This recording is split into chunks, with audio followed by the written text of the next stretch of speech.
Tyler's getting the restaurant. Dad's words hit me like a cleaver to the chest as I stood in the cramped office above Chen's Golden Dragon, still wearing my chef's whites from the lunch rush. The smell of ginger and soy sauce drifted up from the kitchen below, mixing with the tension that suddenly filled the small room. My hands, still stained with turmeric from prepping our signature curry, trembled slightly as I processed what he'd just said. For 8 years, I'd poured my soul into this place, transforming a struggling traditional Chinese restaurant into Portland's most beloved Asian fusion destination. The dining room downstairs was packed every weekend because of the menu I'd created, the systems I'd built, the reputation I'd earned one perfect dish at a time, but apparently none of that mattered. Before we jump back in, tell us where you're tuning in from, and if this story touches you, make sure you're subscribed, because tomorrow I've saved something extra special for you. The fluorescent light above us buzzed ominously as Dad shifted through paperwork on his cluttered desk, avoiding my eyes. Tyler, my younger brother, sat smugly in the corner chair, his crisp business suit a stark contrast to my sweat-stained uniform. He'd walked into this meeting straight from his MBA graduation ceremony at University of Oregon, diploma still fresh, while I stood there with 8 years of call-used hands and restaurant scars as my credentials. "Dad, what do you mean Tyler's getting the restaurant?" My voice stayed level, though every muscle in my body had tensed. "I've been running this kitchen since I graduated culinary school. I created 90% of our current menu. Our revenue has tripled in the past 3 years because of the changes I implemented." Robert Chen, my father, finally looked up from his papers. At 62, he still carried himself with the authority of a man who'd built something from nothing, immigrating from Taiwan in the 80s with nothing but recipes and determination. But today, his expression was cold, businesslike. "Maya, you're an excellent chef. Nobody's questioning that. But running a restaurant, managing finances, dealing with suppliers and contracts, that requires business sense." Tyler has his MBA. He understands profit margins, marketing strategies, operational efficiency. I felt my stomach drop. "I've been managing our suppliers for 3 years. I negotiated our current contracts with our 3 biggest vendors. I built our catering business from 0 to 30% of our revenue. I created our social media presence that brought in half our new customers last year." Tyler finally spoke, his voice carrying that condescending tone he'd perfected during business school. "Maya, you've done great work in the kitchen. But there's a difference between cooking and actual business management. Dad's right, you need formal training to understand things like cash flow analysis, market positioning, competitive strategy." The irony wasn't lost on me. Tyler hadn't set foot in Chen's Golden Dragon for more than a family dinner in over 4 years. While he was studying theoretical business models, I was living them. I'd been the one staying until midnight during our rough patch 2 years ago, redesigning our entire operational flow to cut costs by 20%. I'd been the one who convinced Dad to expand our takeout options right before the pandemic hit, a decision that kept us afloat when dining rooms closed. I'd been the one working 16-hour days, creating the fusion menu that earned us a feature in Portland Monthly as Best Hidden Gem. "Let me understand this correctly," I said, my voice getting quieter, which anyone who knew me would recognize as dangerous. "You're handing over the restaurant I've spent 8 years building to someone who's never worked a single shift here." Mom Linda, who'd been silent in the corner, finally spoke up. "Maya, honey, Tyler has that business degree. And when he gets married, he'll need to provide for his family. You're still young, you could work anywhere. Maybe it's time you spread your wings. Try working at one of those fancy downtown restaurants." Spread my wings. As if I hadn't already transformed this place from a struggling neighborhood spot serving mediocre sweet and sour pork to a destination restaurant where food bloggers made reservations weeks in advance to try my miso-glazed black cod and Korean spiced duck pancakes. Tyler leaned forward, and I could see the excitement in his eyes. He'd been waiting for this moment, probably planning his takeover since freshman year. "Look, Maya, I'm not trying to push you out. You can stay on as head chef. I'll even bump your salary to $60,000 a year. But the business side, the real decision-making, that needs to be handled by someone with actual business training. $60,000. For the restaurant I'd saved, for the kitchen I'd designed, for the menu that food critics called innovative and game-changing. For the staff I'd trained, the systems I'd created, the reputation I'd built one perfectly plated dish at a time." I untied my apron slowly, the weight of 8 years suddenly feeling unbearable. This wasn't just fabric and strings, it was my identity. Chen's golden dragon was embroidered across the chest, but underneath in smaller script it read Executive Chef Maya Chen, a title I'd earned through countless 18-hour days, burned fingers, and the kind of dedication that only comes from loving something more than yourself. Keep the apron, I said, folding it neatly and placing it on Dad's desk next to the stack of transfer papers Tyler had apparently already prepared. You're going to need all the help you can get. I walked toward the door, my chef's clogs silent on the worn carpet. Behind me, I heard Tyler's voice, confident and dismissive. Maya, don't be dramatic. This is just business. Nothing personal. I paused at the door, my hand on the handle. You're absolutely right, Tyler. This is just business. And you're about to learn exactly what that means. The next morning, I stood across the street from Chen's Golden Dragon, watching the early prep through the windows. It was 5:30 a.m., the time I'd arrived every day for the past 3 years to start the prep work that made our lunch service possible. Today I watched Tyler stumble through the front door at 8 a.m., looking lost in his tailored pants and button-down shirt. Preparing and narrating this story took us a lot of time, so if you are enjoying it, subscribe to our channel. It means a lot to us. Now back to the story. Clearly having no idea that prep started hours before opening. Within 30 minutes, I could see the chaos beginning. Carlos Martinez, our sous chef and my right hand for the past 4 years, was trying to explain our prep schedule to Tyler, who kept interrupting with questions about optimization and efficiency metrics.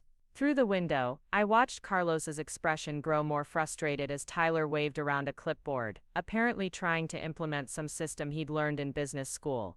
I wasn't there to gloat. I was there to collect my knives.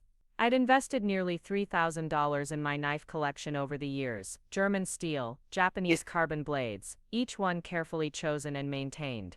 They were extensions of my hands, tools that had created every signature dish on our menu. Tyler might think he owned the restaurant now, but those knives were mine. When I walked through the kitchen door, the entire prep crew looked up. These were people I'd worked alongside for years, who'd stayed late when we were slammed, who'd learned techniques from me that they'd carry to other kitchens someday. The silence was immediate and heavy. Just here for my knives, I said simply, moving toward my station. Carlos approached me, his voice low. Maya, this is insane. He tried to change our someplace system this morning. Wants us to prep vegetables differently because it's more efficient. Doesn't understand that our current system is designed around the specific timing of our signature dishes. I carefully wrapped each knife in its protective cloth, sliding them into my knife roll. Give him a chance, Carlos. Maybe he'll surprise you. But even as I said it, I could see Tyler in the dining room, on his phone with what sounded like a consultant, discussing rebranding opportunities and menu optimization. He had no idea that our menu wasn't just a collection of dishes, it was a carefully orchestrated symphony, where each item complemented the others, where preparation times were synchronized, where ingredient orders were calculated to minimize waste while maximizing flavor. Sarah Kim, our restaurant manager, pulled me aside as I finished packing. Maya, half the staff is talking about leaving.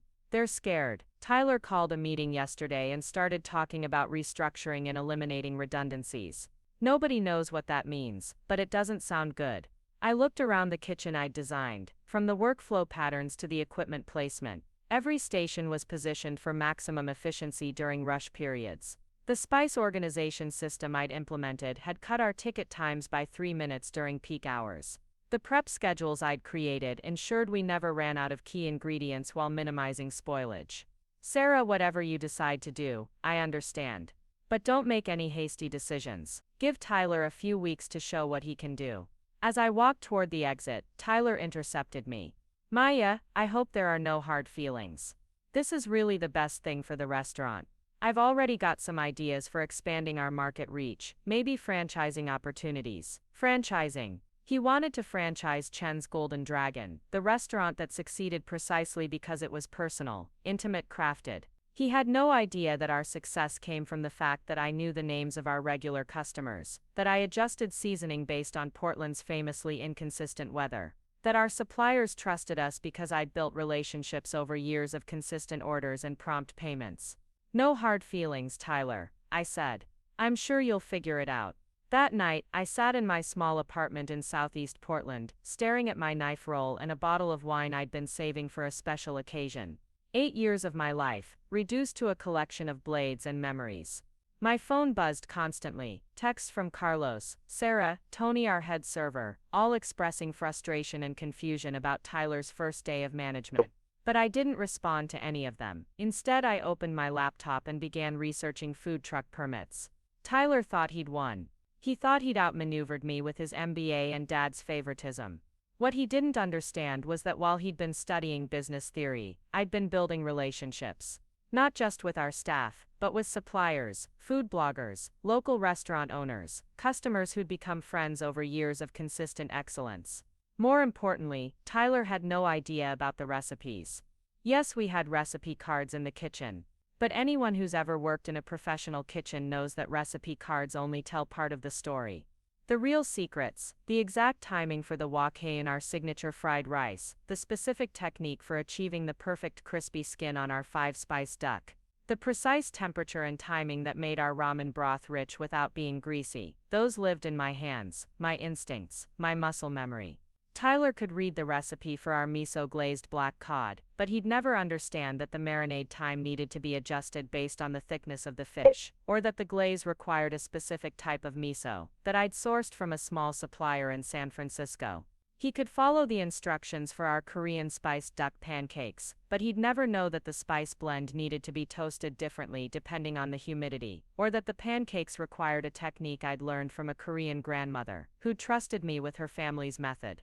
As I finished the wine, I made 3 phone calls. The first was to Elena Rodriguez, our primary produce supplier. Elena and I had worked together for 6 years, and she'd become more than a vendor. She was a friend who'd helped me source specialty ingredients, who'd called me when she got early shipments of exceptional items, who'd extended credit during our tough periods because she believed in what we were building. Elena, it's Maya. I need to ask you something, and I want you to know there's no pressure either way. Tyler's taking over the restaurant, and I'm starting something new. I wanted to give you a heads up that things might change with your Chen's Golden Dragon orders. Elena's response was immediate. Maya, honey, you built that place's reputation. Whatever you're planning, count me in. The second call was to James Morrison, the food critic from Portland Monthly who'd written our breakthrough review 2 years ago. James had become a friend over time, someone who appreciated the story behind the food as much as the flavors themselves. James, this is Maya Chen. I have a story I think you might be interested in. The third call was to David Park, who owned 3 of the most successful food trucks in Portland. David had offered me a job twice in the past 3 years, both times when he was expanding his operations. I'd turned him down both times because I was committed to Chen's Golden Dragon. But David understood the food truck business in Portland better than anyone, and I needed to learn fast. David, it's Maya Chen from Chen's Golden Dragon. Do you have time to meet for coffee tomorrow? I might need some advice about getting into the food truck business. As I hung up the phone, I felt something I hadn't experienced in weeks. Excitement. For the first time since Tyler had walked back into our lives with his business degree and entitled attitude. I wasn't thinking about what I'd lost. I was thinking about what I was going to build. Tyler had the restaurant, but he'd made one crucial mistake. He thought he'd acquired a business, but what he'd actually inherited was a building and some equipment. The real restaurant, the knowledge, the relationships, the reputation, the heart of what made Chen's Golden Dragon special, that was walking out the door with me. And I was about to show him the difference between owning something and earning it. The next few days passed in a blur of planning and preparation. I met with David Park at a coffee shop in Southeast Portland, where he explained the food truck permit process, the best commissary kitchens for prep work, the festival circuits that could make or break a mobile food business. His advice was invaluable, but more importantly, his enthusiasm was infectious.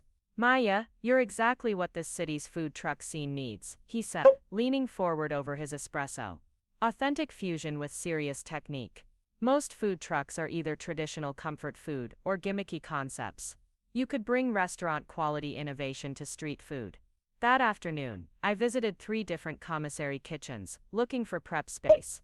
The third one, a converted warehouse in Southeast Portland, felt right immediately. The owner, Marcus Thompson, was a former chef who'd started the space specifically to support independent food entrepreneurs. The kitchen was clean, well-equipped, and affordable. We've got a community here, Marcus explained as he showed me around.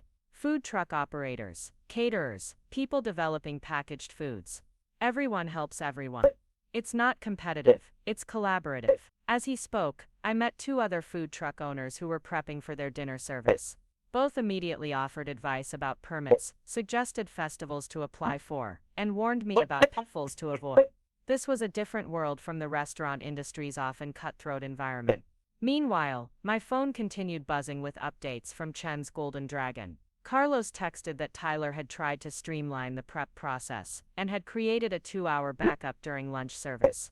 Sarah reported that Tyler had instituted a dress code for servers that nobody understood, and that 2 long-term employees had already put in their notice. Tony sent photos of Tyler's new efficiency tracking sheets that were so complicated they were slowing down service rather than improving it. I didn't respond to any of these messages directly, but each one confirmed what I already knew. Tyler had no idea what he was doing. By the end of the week, I had my plan. I'd lease a food truck, set up prep operations at the commissary kitchen, and start with a focused menu of my signature fusion dishes, adapted for mobile service. My target was to launch within 6 weeks, hitting the summer festival season when Portland's food truck scene exploded with activity.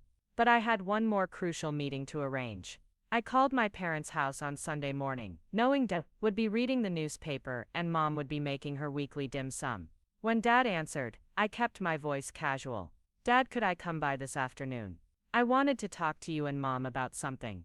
Of course, Maya, you're always welcome here.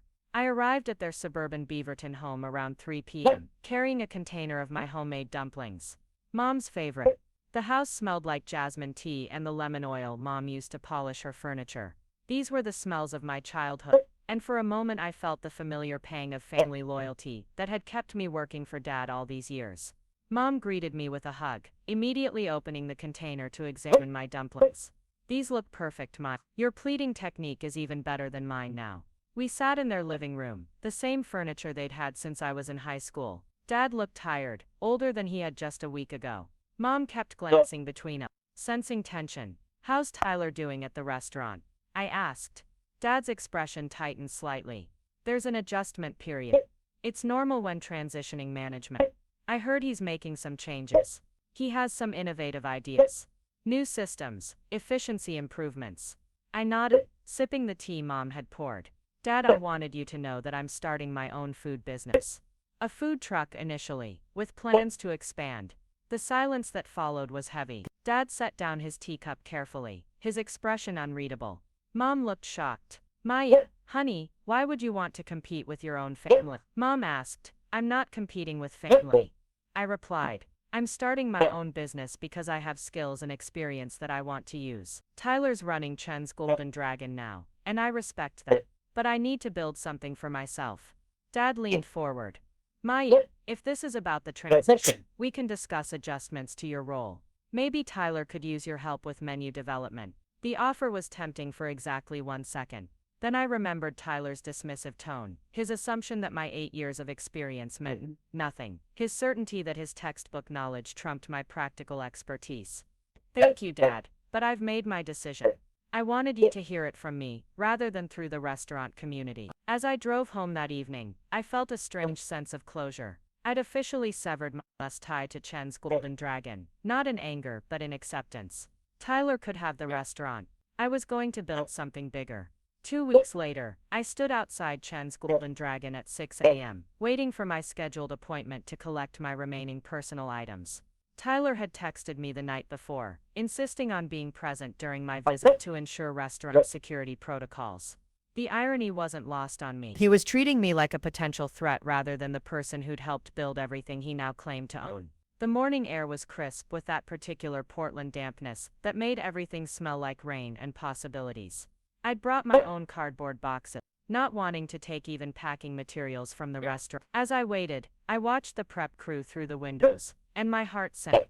The kitchen looked chaotic, disorganized, nothing like the well-oiled machine I'd spent years perfecting. Carlos was at my old station, frantically trying to prep for what looked like 3 different dishes simultaneously. His movements were jerky, stressed, completely different from his usual calm efficiency. Behind him I could see prep containers scattered across surfaces, instead of organized in the systematic arrangement I'd developed. It looked like Tyler had tried to rearrange the kitchen layout based on some efficiency theory he'd learned in school, not understanding that our setup had been designed through trial and error during actual service. Tyler arrived 15 minutes late, looking harried despite the early hour. His usually crisp shirt was already wrinkled, and there were sauce stains on his sleeve that suggested he'd been attempting to help in the kitchen. The sight would have been amusing if it weren't so predictably tragic. "Sorry I'm late," he said, fumbling with keys. "Had to deal with a supplier issue this morning. Apparently our regular produce order was wrong, and I had to sort it out."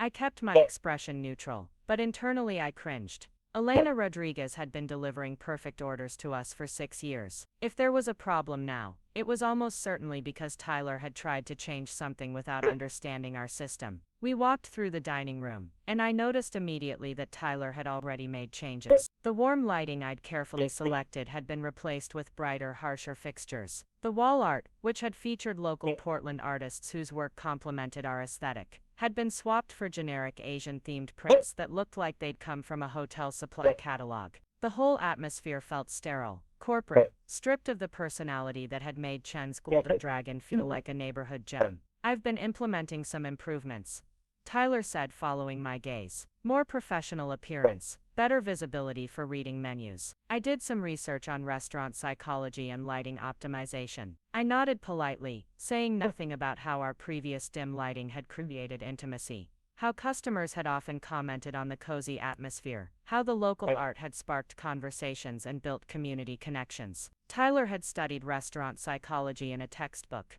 I'd lived it for 8 years. In the kitchen the chaos was even worse than it had appeared from outside. Tyler had rearranged the prep stations based on what he called workflow efficiency. But anyone who'd actually worked a busy service could see the problems immediately. The salad station was now positioned where it would be blocked during rush periods. The sauce station had been moved away from the main cooking line, meaning sauce applications would slow down every ticket. The rice cookers had been relocated to a spot where steam would fall. The order window. "I've been optimizing the kitchen layout," Tyler explained, gesturing proudly at his changes. "Eliminated unnecessary movement, created clearer pathways, improved sight lines for supervision." Carlos caught my eye from across the kitchen, and I could see the frustration and exhaustion in his expression. He'd probably tried to explain why these changes wouldn't work, but Tyler had the authority now, and he clearly wasn't interested in input from people without business degrees. My personal items were boxed and waiting in the office. Cookbooks I'd accumulated over the years. A small herb garden I'd maintained by the kitchen window. Photos from restaurant events and staff celebrations. Tyler had been thorough. I'd give him that. Everything that had been mine was carefully separated and packed. As I carried the first box to my car, Sarah Kim emerged from the back office, looking like she'd been crying. She was one of the most competent restaurant managers I'd ever worked with. Someone who could handle difficult customers with grace, coordinate complicated special events flawlessly, and keep staff morale high during stressful periods. "Can I talk to you for a minute?" she asked quietly. Tyler was in the dining room, apparently taking a phone call about marketing optimization, so Sarah and I stepped into the small break room behind the kitchen. "I can't do this anymore," Sarah said, her voice barely above a whisper. "Yesterday, Tyler told me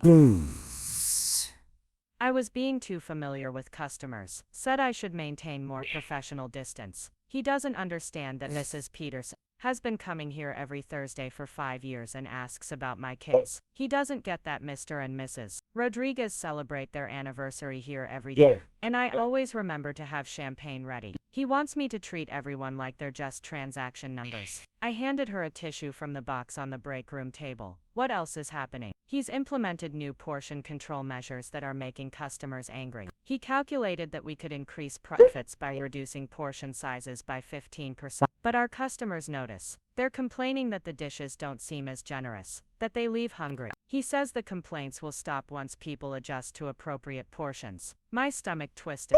Our generous portions had been part of our identity, part of what made people feel like they were getting value and care. We'd built customer loyalty by making people feel fed and satisfied, not by nickel and diming them. "Tony's ready to quit too," Sarah continued. Tyler instituted mandatory upselling quotas. Tony has to attempt to upsell appetizers and drinks to every table, even the regulars who've been ordering the same thing for years. Yesterday he tried to upsell dessert to Mrs. Chen, who's diabetic, because he was afraid of missing his quota. I closed my eyes, feeling physically sick. Tyler was systematically destroying everything that had made Chen's Golden Dragon special. The relationships, the hospitality, the sense of community that had kept customers coming back week after week. Sarah, I can't tell you what to do, but I will say this: don't sacrifice your professional reputation for a sinking ship. You're an incredible restaurant manager, and there are places that would value your skills properly. When I returned to the kitchen for my second box, I overheard Tyler on the phone with what sounded like a food cost consultant. He was discussing eliminating premium ingredients that don't provide adequate profit margins. I caught fragments of the conversation: truffle oil, imported soy sauce, specialty mushrooms. He was talking about removing the ingredients that had elevated our dishes from good to exceptional. Carlos approached me as I lifted the box. Maya, I need to ask you something. I got an offer from David Park's operation. Good money, more responsibility, a chance to develop my own menu items. Should I take it? Carlos was incredibly talented, someone I'd been mentoring toward eventually opening his own place. He deserved better than being micromanaged by someone who'd never worked a real shift in a professional kitchen. Carlos, follow your instincts. You know what you need for your career. What about you? Are you really going to start a food truck? I'm going to start something. I'm not sure exactly what yet, but something. As I carried my final box to the car, Tyler intercepted me in the parking lot. Maya, I wanted to ask you something. I know we've had our differences, but I'm wondering if you'd consider staying on as a consultant. Maybe come in a few hours a week, help with menu development, share some of your knowledge about our signature dishes. A consultant. He wanted me to fix the problems he was creating while maintaining control over everything. He wanted my expertise without my authority, my knowledge without my decision-making power. Tyler, I think you should figure things out on your own. You said you had business training and leadership skills. This is your chance to prove it. Come on, Maya, don't be like this. We're family. Family. The word that had been used to dismiss me, to justify giving him everything I'd worked for, was now being deployed to guilt me into cleaning up his mess. You're absolutely right, Tyler. We are family. And family members should respect each other's decisions. I've decided to pursue other opportunities. I respect your decision to take over the restaurant, and I hope you'll respect mine to move on. I drove home that morning with a strange sense of relief. Seeing the restaurant under Tyler's management had been painful, but it had also been clarifying. I wasn't losing something precious, that something had already been destroyed the moment Tyler took control. What I was seeing now wasn't Chen's Golden Dragon anymore. It was Tyler's attempt to force a living, breathing restaurant into the rigid frameworks he'd learned in business school. The difference was that I understood the hospitality industry was about people, not just numbers. Tyler saw customers as revenue streams. I saw them as neighbors and friends. He saw staff as labor costs. I saw them as the skilled professionals who made excellence possible. He saw ingredients as expense line items. I saw them as the foundation of flavor and quality. Over the next 3 days, I received 6 phone calls from Chen's Golden Dragon staff members. Tony called first, officially giving his notice but really calling to vent about Tyler's latest mandate. Servers were now required to time their table interactions and report back on efficiency metrics. Elena Rodriguez called to let me know that Tyler had attempted to negotiate down her prices, apparently not understanding that she'd been giving us preferential rates because of our relationship. 2 line cooks called asking for references because they'd decided to look for new positions. But the call that broke my heart came from Mrs. Patterson, one of our most loyal customers. She'd somehow gotten my personal number and called to ask what was happening at the restaurant. Maya dear, I went in for my usual Thursday lunch yesterday, and it was like a completely different place. The young man who seated me didn't know that I always sit at table 12 by the window. The server didn't know that I like extra ginger in my tea. And the food, well, it tasted fine, but the portions were smaller, and something about the flavors was just different. It didn't taste like love anymore. It didn't taste like love anymore. In 6 words, Mrs. Patterson had captured what Tyler would never understand about the restaurant business. Technique and ingredients and efficiency mattered, but what kept customers coming back was the intangible sense that someone cared about their experience, that they were valued as individuals rather than transactions. That evening I made a decision that would change everything. I called David Park. David, it's Maya. Is that offer to collaborate still open? Because I think I'm ready to do something extraordinary. We met the next morning at a coffee shop in the Alberta Arts District, surrounded by the kind of creative energy that had always inspired me. David had brought his business partner Jessica Chen, who managed the operational side of their food truck empire. Jessica was sharp practical, and had a background in both culinary arts and business management, the kind of combination Tyler thought he had but actually lacked. Maya, we've been following what's happening at Chen's Golden Dragon, Jessica said bluntly. The food community in Portland is small, and word gets around fast. We know Tyler's been making changes that aren't working. David leaned forward. We've got a proposition for you. We've been wanting to add an Asian fusion concept to our fleet, but we needed the right chef to make it authentic and exceptional. You're that chef. But we're not talking about just hiring you, we're talking about partnership. They spread out papers on the table between us. Partnership agreements, profit-sharing structures, operational plans. This wasn't a job offer, it was an invitation to build something together. We provide the business infrastructure, the permits, the truck, the initial capital, Jessica explained. You provide the culinary vision, menu development and kitchen leadership. We split profits based on contribution and investment. You'd have full creative control over the food, and we'd handle the business operations. It was exactly what I needed, a chance to focus on what I did best while working with people who understood their own roles. David and Jessica weren't trying to micromanage my kitchen decisions or implement efficiency theories they'd read about. They were offering to handle the parts of the business they understood so I could excel at the parts I understood. There's one more thing, David said. We've got connections with 3 of the biggest food festivals in the Pacific Northwest. If we can get your concept ready in time, we could debut at the Portland Food and Wine Festival next month. It's exactly the kind of exposure that could launch a food truck into immediate success. The Portland Food and Wine Festival was huge. 3 days, thousands of attendees, food media coverage, and the kind of networking opportunities that could establish a new concept immediately. It was also exactly 6 weeks away, which meant intensive preparation and absolute commitment. What kind of timeline are we talking about? I asked. 4 weeks to develop and test the menu, get the truck operational and train the crew, Jessica said. 2 weeks of soft openings to work out any operational issues before the festival. It's aggressive, but doable if you're willing to work 18-hour days. 18-hour days. It was exactly what I'd been doing at Chen's Golden Dragon during our busiest periods, except this time I'd be building something for myself rather than sacrificing for people who didn't value my contributions. I'm in, I said without hesitation. That afternoon, I quit my part-time consulting job and emptied my savings account. David and Jessica had offered to cover most of the startup costs, but I wanted to contribute financially to ensure I had real ownership stake in what we were building. This wasn't just about having a job, it was about building wealth and establishing my own legacy in Portland's food scene. The next morning, I started work in David's commissary kitchen, a converted warehouse space that buzzed with activity from 6 different food operations. It was organized chaos. Prep cooks chopping vegetables for 3 different concepts, sauce stations bubbling with various cuisines. Walk-in coolers stocked with ingredients I'd never seen before. The energy was infectious, creative, collaborative rather than competitive. My first task was menu development, but with a twist. Every dish had to be adapted for food truck service. That meant items that could be prepared quickly, served in portable containers, and eaten easily without requiring tables and full-place settings. It was a completely different challenge from restaurant cooking, requiring me to rethink my signature dishes from the ground up. I started with 5 core items. Korean spiced pork tacos, with kimchi slaw, miso-glazed salmon rice bowls, Thai-inspired chicken satay, with peanut sauce, Vietnamese-style spring rolls, with nuoc cham, and fusion fried rice with choice of protein. Each dish represented a different Asian culinary tradition, but unified by my personal style and technique.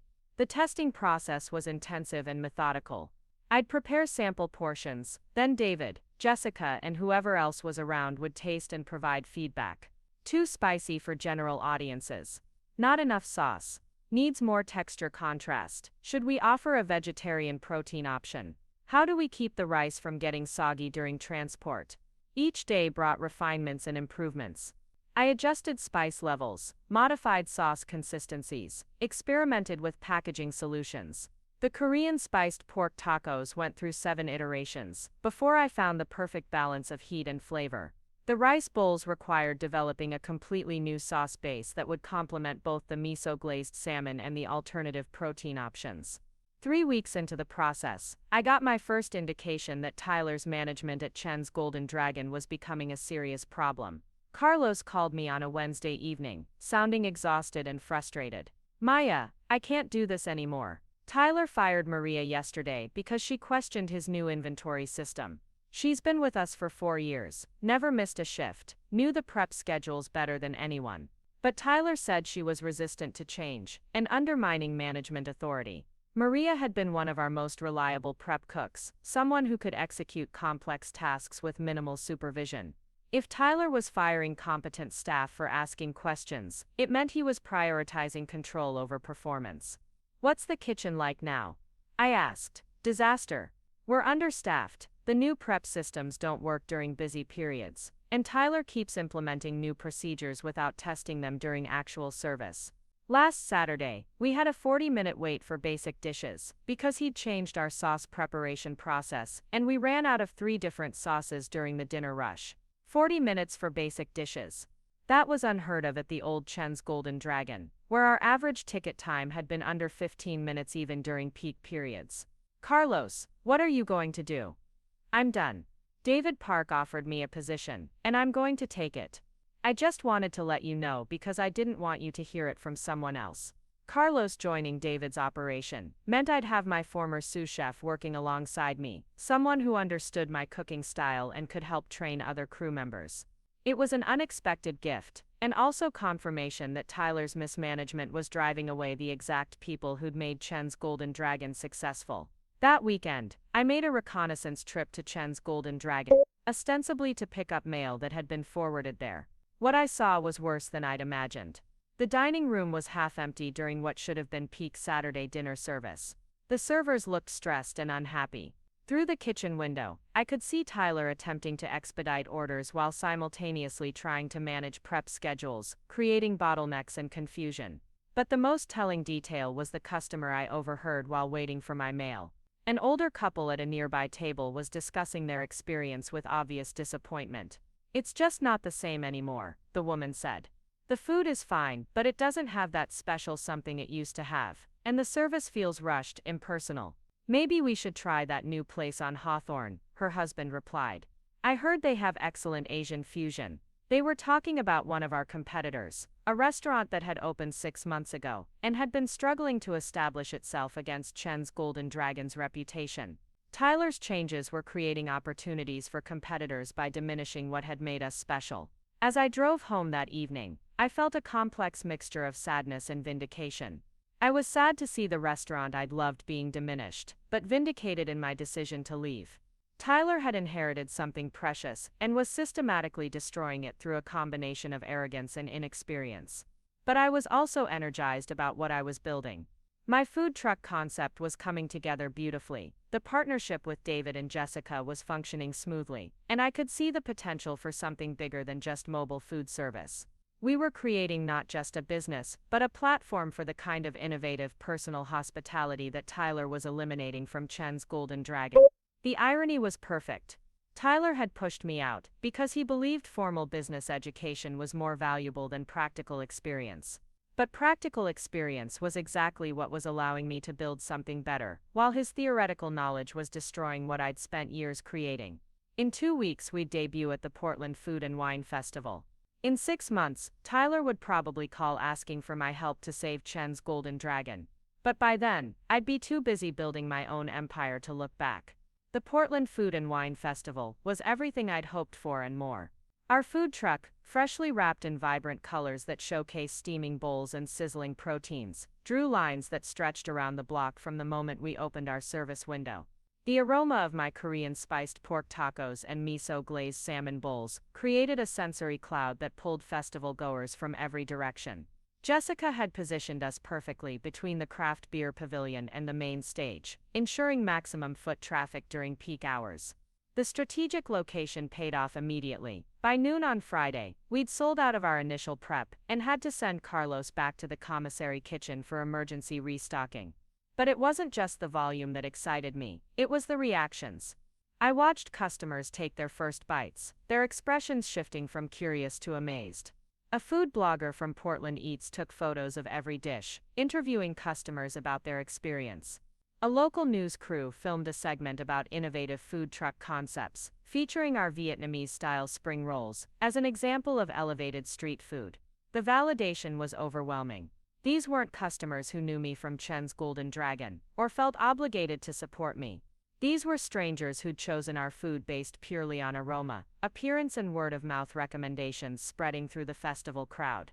On Saturday afternoon, the most surreal moment occurred when I spotted a familiar figure approaching our truck. Tyler stood in line, wearing casual clothes instead of his usual business attire, apparently unaware that he was about to order from his sister's new venture. I watched him through the service window as he studied our menu board, and I could see him calculating, analyzing, trying to understand what made our concept successful. When he reached the window, his expression shifted from curiosity to shock to something that might have been respect. For a moment, neither of us spoke. The festival noise, music, conversations, other vendors calling out their specials, seemed to fade around us. "Maya," he said finally, his voice quieter than usual. "I didn't know you were going to be here." "We launched 3 weeks ago," I replied evenly, wiping my hands on my apron. "What can I get you?" He ordered the Korean spiced pork tacos and a salmon rice bowl, paying like any other customer. As I prepared his order, I could see him watching my movements, trying to understand the efficiency of our mobile kitchen setup. Everything was within arm's reach. Every motion was deliberate and waste-free. Every component was pre-portioned for speed without sacrificing quality. When I handed him his food, Tyler hesitated. "Maya, I need to tell you something. The restaurant, it's been challenging. I think I underestimated some aspects of the operation." I kept my expression neutral. Every business has its learning curve. "Could we talk sometime? Maybe I could get some advice about menu optimization and staff management." There it was, the admission I'd been expecting for weeks. Tyler was struggling, probably failing, and he was finally ready to acknowledge that textbook knowledge couldn't replace practical experience. "Tyler, I think you should work through the challenges yourself. You said you had the business training to handle restaurant management. This is your opportunity to apply that training." He nodded slowly, understanding the subtext. I wasn't going to rescue him from the consequences of his decisions. As he walked away with his food, I felt no satisfaction, no sense of revenge. I felt pity for someone who'd been given everything and didn't understand its value until it was slipping away. The rest of the festival weekend exceeded every expectation. We served over 800 customers across 3 days, generated enough profit to cover our startup costs, and established relationships with event organizers, who immediately booked us for 5 additional festivals throughout the summer. More importantly, we'd proven that our concept could succeed on its own merits. Monday morning brought a flood of opportunities. James Morrison from Portland Monthly called to schedule a feature article about innovative food truck concepts. 3 different catering companies reached out about partnership opportunities. David Park's phone rang constantly with festival organizers, wanting to book our truck for their events. But the most significant call came from an unexpected source. Elena Rodriguez, my former produce supplier, called to tell me something that confirmed my suspicions about Chen's Golden Dragon's deteriorating situation. "Maya, I thought you should know. Tyler missed his payment deadline again this week. That's 3 times in the past month. He keeps calling to renegotiate prices, claiming that our costs are too high for his profit margins. Yesterday he asked if we could provide lower-grade produce to reduce expenses." Lower-grade produce. Tyler was trying to cut costs by compromising the ingredient quality that had made Chen's Golden Dragon's food exceptional. It was exactly the kind of short-sighted decision that would save money in the short term, while destroying the restaurant's reputation permanently. "Elena, what are you going to do?" "I'm putting them on a cash-only basis starting next week. I can't carry their debt anymore, and I won't compromise my other customers' orders to accommodate their payment delays." Cash only meant Tyler was having serious cash flow problems. Restaurants operated on thin margins under the best circumstances, and Tyler's operational changes were apparently creating financial stress that threatened the business's survival. That afternoon, Carlos confirmed my suspicions about the extent of Chen's Golden Dragon's problems. He'd stayed in touch with former colleagues, who were still working there, and the reports were increasingly dire. Sarah finally quit last week, he told me as we prepped for our Tuesday dinner service. She said Tyler accused her of undermining company morale when she suggested that maybe firing 3 experienced servers in 1 week wasn't the best strategy. Now they're using temporary staffing agencies to cover shifts, and the service quality is terrible. Temporary staff meant no continuity, no relationship building with customers, no institutional knowledge about preferences and special requests. The personal touch that had made Chen's Golden Dragon special was being systematically eliminated. What about the kitchen staff? Down to 4 people total, and 2 of them are new hires, who don't know the menu. Tyler's been trying to simplify recipes to accommodate the inexperienced staff, but the customers are noticing. Mrs. Patterson told Tony that her usual Thursday lunch doesn't taste like itself anymore. Mrs. Patterson, the loyal customer who'd called me to express her disappointment. If Tyler was losing customers like her, people who'd been coming for years, and had emotional connections to the restaurant, then the damage was probably irreversible. Over the next 2 weeks, our food truck business exploded beyond our most optimistic projections. Word-of-mouth recommendations led to features in 3 local food blogs. Social media posts about our fusion tacos and rice bowls generated thousands of shares and likes. We were booked solid for lunch service, and had waiting lists for catering events. The success created new challenges that were exactly the kind I wanted to have. We needed to hire additional staff to handle demand. We were considering adding a second truck to serve different parts of the city simultaneously. Jessica was fielding inquiries from food truck entrepreneurs in Seattle and San Francisco, who wanted to license our concept for their markets. Most surprisingly, we were attracting attention from established restaurants, who wanted to partner with us for special events and menu collaborations. The chef at Canard, one of Portland's most respected restaurants, reached out about featuring our fusion techniques in a special dinner series. A James Beard Award-winning chef from Le Pigeon wanted to collaborate on a pop-up event that would combine our street food approach with fine dining presentation. These opportunities represented the kind of professional recognition I'd never achieved at Chen's Golden Dragon, despite years of excellent work. The food truck platform was allowing me to showcase innovation and creativity in ways that restaurant service never could. Every day brought new possibilities, new challenges that stretched my skills in exciting directions. But the most satisfying moment came 3 weeks after the food festival, when I received a call from David Chen, the owner of 3 successful Asian restaurants in Portland. David was well respected in the culinary community, someone whose opinion carried significant weight among food industry professionals. Maya, I've been following your food truck success, and I wanted to discuss a potential opportunity. I'm opening a new restaurant concept in the Pearl District, and I think your fusion approach would be perfect for the menu. Would you be interested in developing recipes and serving as consulting chef? A consulting chef position with one of Portland's most successful restaurant groups. It was exactly the kind of opportunity that would have been impossible while I was working at Chen's Golden Dragon, seen as just another family employee, rather than an independent culinary professional. David, I'm very interested. Can we set up a meeting to discuss the concept? We met the following week at his flagship restaurant, a beautifully designed space that showcased the kind of thoughtful hospitality I'd always aspired to create. David's approach to restaurant management was the opposite of Tyler's. He hired experienced professionals, trusted their expertise, and focused on creating environments where both staff and customers could thrive. Maya, I've eaten at your truck 3 times in the past 2 weeks, David said as we reviewed his new restaurant plans. Your food has the technical skill of fine dining with the accessibility of street food. That's exactly what I want for this new concept, approachable but sophisticated, innovative but rooted in tradition. The new restaurant would be called Fusion District, and David wanted me to develop the entire menu, while maintaining my food truck operation.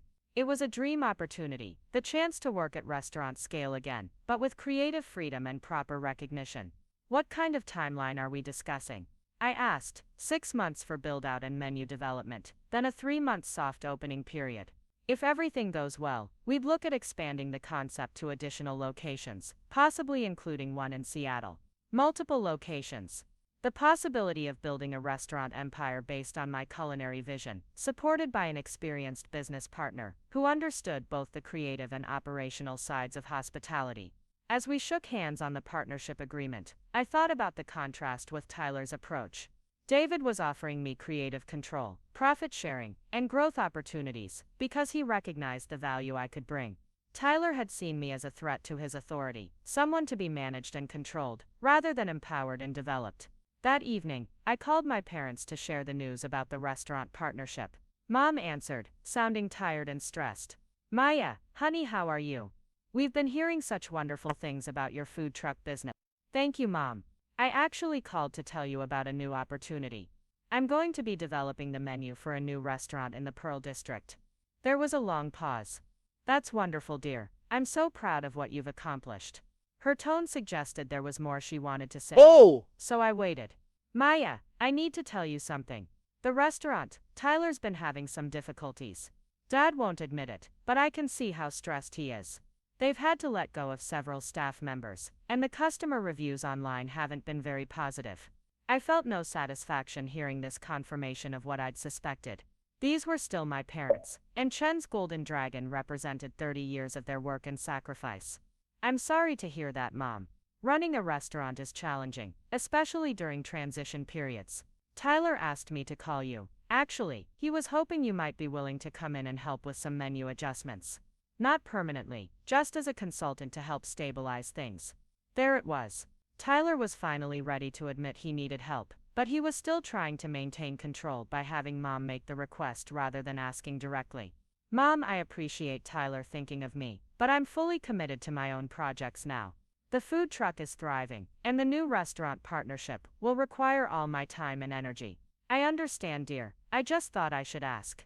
After hanging up, I sat in my apartment considering the strange turn of events. 6 months ago, Tyler had dismissed my contributions and pushed me out of the family business. Now he was asking for my help to save what he did. Oh! The role reversal was complete, but I felt no desire to gloat or demand apologies. Instead, I felt grateful. Tyler's rejection had forced me to discover opportunities I never would have pursued while working in the family restaurant. His mismanagement had created space in Portland's food scene that I was now filling with something better. His arrogance had taught me the value of humility and collaboration. The next morning brought validation from an unexpected source.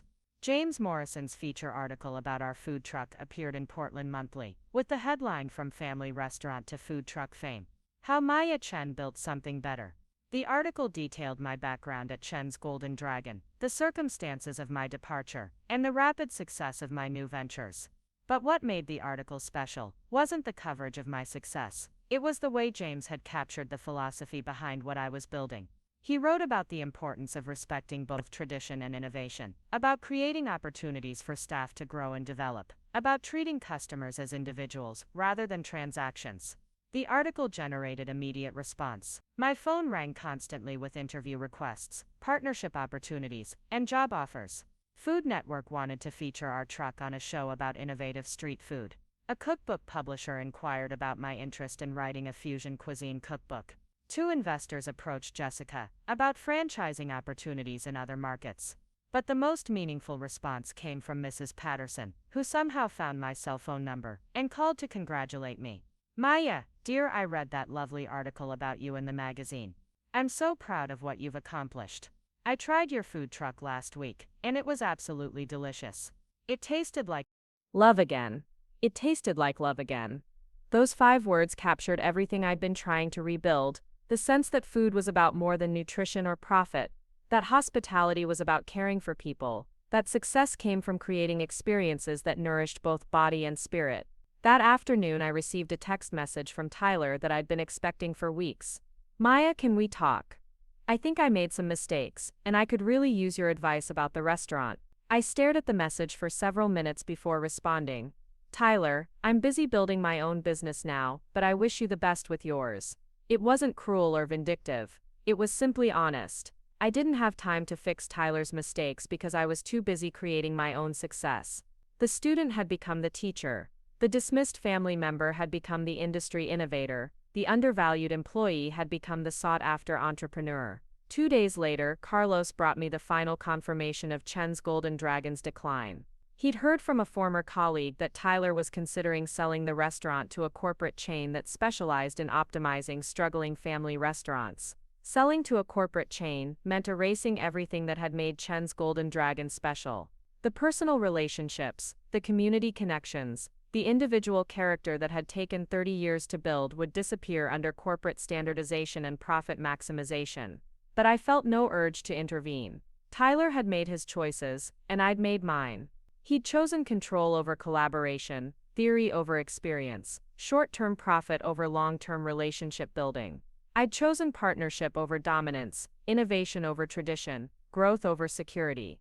Standing in my food truck that evening, watching customers enjoy meals I'd created, working alongside staff I'd trained and empowered, serving food that reflected my vision and values, I realized something profound. Tyler hadn't just pushed me out of the family restaurant, he'd pushed me toward my destiny. In 6 months, I'd built something bigger and better than what I'd lost. In another 6 months, I'd have a restaurant that showcased my philosophy of hospitality. In a year, I might have multiple locations and cookbook deals and television appearances. But more importantly, I'd learned that success wasn't about proving others wrong, it was about proving yourself right. Tyler could keep his MBA and his theoretical knowledge and his inherited authority. I had something more valuable, the skills, relationships, and vision to build something meaningful from scratch. And I was just getting started. The call came on a rainy Thursday morning in November, exactly 8 months after Tyler had dismissed me from Chen's Golden Dragon. I was in the Fusion District kitchen, working with my team to perfect our winter menu launch, when my phone buzzed with Dad's contact information. I almost didn't answer. I was deep in concentration, adjusting the spice blend for our new kimchi carbonara, a dish that represented everything I'd learned about balancing tradition with innovation. But something about the timing felt significant, so I stepped into the quiet office area and took the call. Maya, Dad's voice sounded older, more fragile than I remembered. Could you meet with us today? It's about the restaurant, it's important. The desperation in his tone was unmistakable. This wasn't a casual family check-in, or an attempt at reconciliation. This was an emergency call from someone who'd run out of options. Dad, I'm in the middle of a busy service prep. Can this wait until tomorrow? Maya, please, we're at the restaurant now. Tyler's here too. We really need to talk to you. I looked around the bustling Fusion District kitchen, where my team was executing lunch prep, with the kind of precision and enthusiasm I'd always dreamed of leading. Carlos was training 2 new line cooks on our signature techniques. Our pastry chef was putting finishing touches on desserts that had already earned praise from 3 food critics. The energy was creative, collaborative, purposeful. But family was family, even when that family had treated me poorly. I can be there in an hour, I said finally. The drive to Chen's Golden Dragon felt surreal, like visiting a place from a previous life. As I pulled into the parking lot, I was struck by how run-down everything looked. The exterior paint was peeling, the landscaping was overgrown, and several parking lot lights were burned out. The restaurant that had once been the pride of our family now looked tired, neglected, defeated. Inside was worse. The dining room that had bustled with conversation and laughter now felt hollow, despite having customers at maybe half the tables. The staff moved with the mechanical efficiency of people going through motions, rather than the passionate energy of hospitality professionals. The warm atmosphere I'd spent years cultivating had been replaced by something that felt more like a corporate cafeteria than a neighborhood gathering place. I found Dad and Tyler in the same upstairs office, where this whole saga had begun 8 months earlier. But the power dynamics were completely different now. Dad looked exhausted, his usually sharp business attire wrinkled and ill-fitting. Tyler appeared defeated, his confidence replaced by the hollow-eyed desperation of someone who'd been in over his head for months. Maya, thank you for coming, Dad said, gesturing to the same chair where I'd received the news about Tyler's promotion. We need to discuss the restaurant's situation. I remained standing. What situation? Tyler cleared his throat, avoiding eye contact. We're 3 months behind on our lease payments. The bank is threatening to call our loan. We've lost 60% of our regular customers, and our Yelp rating has dropped to 2.5 stars. 2.5 stars. Chen's Golden Dragon, which had maintained a 4.8-star rating throughout my tenure, had become the kind of restaurant people actively warned their friends to avoid. We've tried everything. Dad continued. New marketing campaigns, price adjustments, staff restructuring. Nothing seems to work. The customers just aren't coming back. I looked around the office, noting the stack of unpaid bills on Dad's desk, the collection notices mixed in with supplier invoices. The general atmosphere of financial panic. This wasn't just a rough patch, this was a business in complete collapse. "What do you want from me?" I asked. Tyler finally looked up, and I could see genuine humility in his expression for the first time since we were children. "We want you to come back. As head chef, or general manager, or whatever role you want. We'll give you full creative control over the menu, complete authority over kitchen operations, whatever you need. We'll make you a partner," Dad added quickly. 50-50 split with Tyler. Equal ownership, equal decision-making power. 50-50 partnership in a failing restaurant. They were offering me half ownership of a business that was weeks away from bankruptcy, asking me to rescue them from the consequences of decisions they'd made after pushing me out. And what would Tyler's role be in this partnership? I asked. "I'd handle the business side," Tyler said quietly. "Financial management, supplier relationships, marketing strategy. You'd have complete control over food operations." It was almost funny. Tyler still believed he could handle the business side, despite having driven the business to the brink of failure. He still thought his MBA qualified him to manage supplier relationships, even though he'd alienated our most important vendors.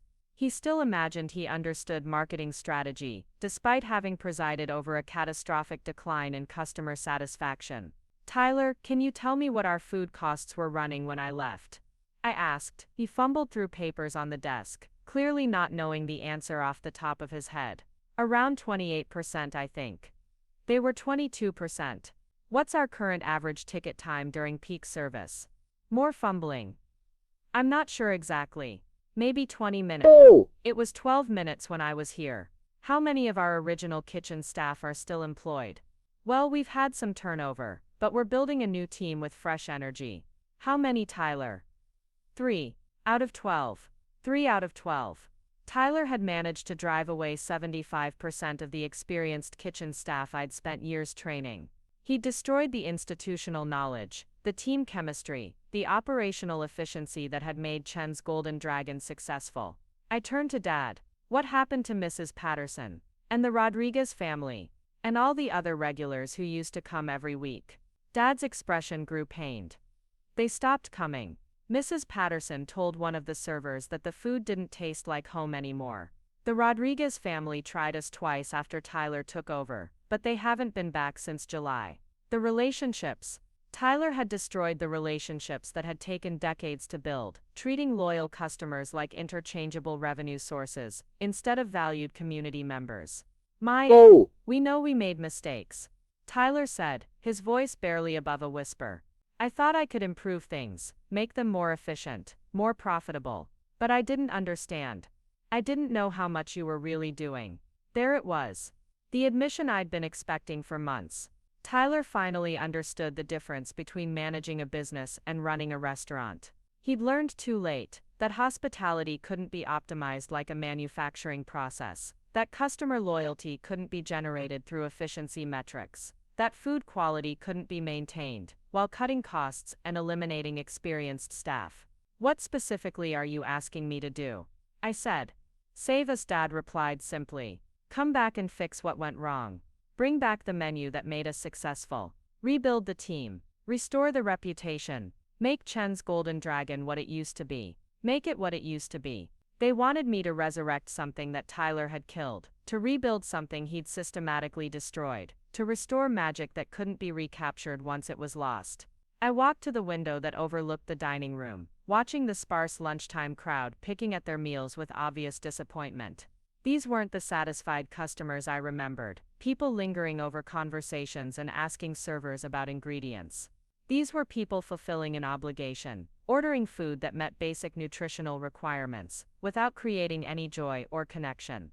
"Dad, Tyler, I appreciate you thinking of me, but I can't help you." The silence that followed was heavy with desperation and disbelief. "Maya, please," Dad said. "We're family. This restaurant is our legacy. 30 years of work. It's your inheritance too."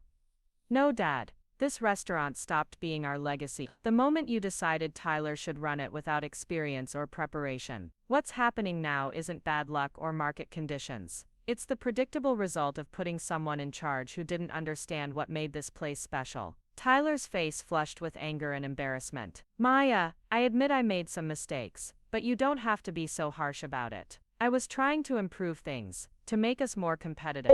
Tyler, you weren't trying to improve things. You were trying to prove that your business school theories were more valuable than my practical experience. You fired experienced staff and replaced them with cheaper, inexperienced workers. You changed recipes that customers loved to save money on ingredients. You eliminated the personal touches that made people feel cared for. You turned a restaurant into a food factory. I turned back to face them both. But here's what I've realized over the past 8 months. You actually did me a favor. By pushing me out, you forced me to discover what I was really capable of. You made me realize that I didn't want to spend my life fixing other people's mistakes. I wanted to build something of my own. Maya, what are you saying? Dad asked. I'm saying that I'm not interested in saving Chen's golden dragon, because I've built something better. My food truck generates more profit per month than this restaurant has seen since Tyler took over. Fusion District is booked solid for the next 3 months, and we're already planning our second location. I have cookbook deals, television opportunities, and investors asking to fund my expansion. The truth of those words felt powerful, liberating.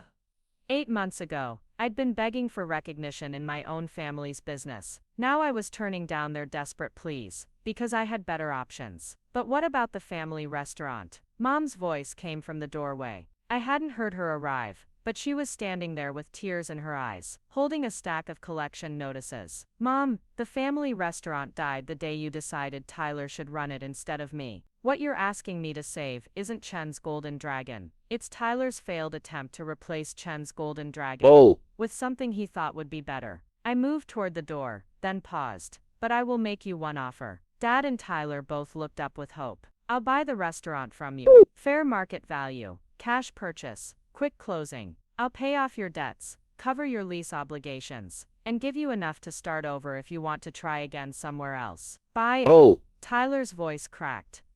You want to buy our restaurant? I want to buy a failed restaurant in a good location with decent kitchen equipment. What you've built here isn't worth saving, but the space could be useful for my expansion. The offer was generous. Probably more than they'd get from any other buyer given the restaurant's condition. But it was also final, a business transaction, not a family reunion. What would you do with it? Dad asked.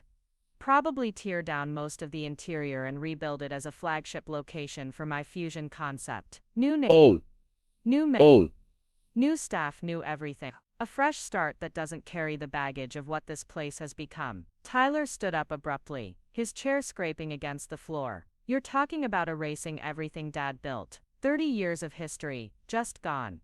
Tyler, you already erased 30 years of history. I'm just offering to clean up the mess and build something better in its place. The conversation continued for another hour, but the outcome was inevitable. They needed money immediately to avoid bankruptcy. I was offering to solve their financial problems, while giving them an opportunity to walk away with their dignity intact. By the time I left that afternoon, we'd agreed on terms for the sale. 3 weeks later, I stood in the empty shell of what had once been Chen's golden dragon, watching a construction crew remove the last remnants of Tyler's failed vision. The tacky lighting fixtures were gone. The generic Asian-themed artwork was headed for donation. The inefficient kitchen layout was being completely reconfigured. Carlos walked up beside me, surveying the transformation. It's strange seeing it like this. All those years of work, just gone. Not gone, I corrected.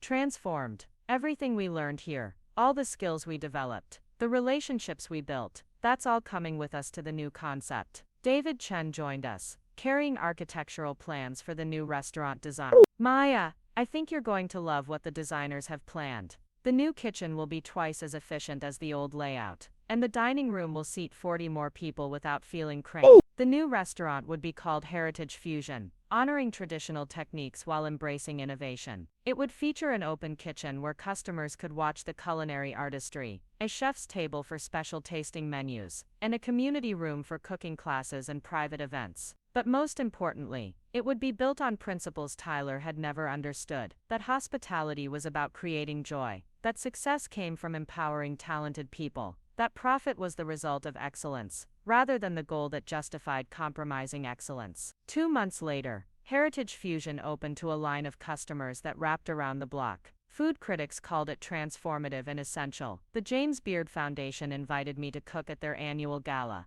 3 investors approached me about franchising the concept nationally. Tyler found work as a financial analyst at a corporate consulting firm, using his MBA in an environment where theoretical knowledge was more valuable than practical experience. Dad took early retirement, spending his time volunteering at a community kitchen, where he slowly rediscovered his love for feeding people. Mom started a food blog, documenting traditional family recipes, finding her own way to honor culinary heritage. We had dinner together occasionally, usually at Heritage Fusion, where they see what I'd built from the ashes of what they'd destroyed. The conversations were pleasant but distant, like interactions between acquaintances who shared some history but had moved on to different lives. The last time Tyler visited, he spent the entire meal studying the restaurant operations, watching how my staff moved with confidence and purpose, observing how customers lingered over their meals, and asked servers about upcoming menu changes. "Maya,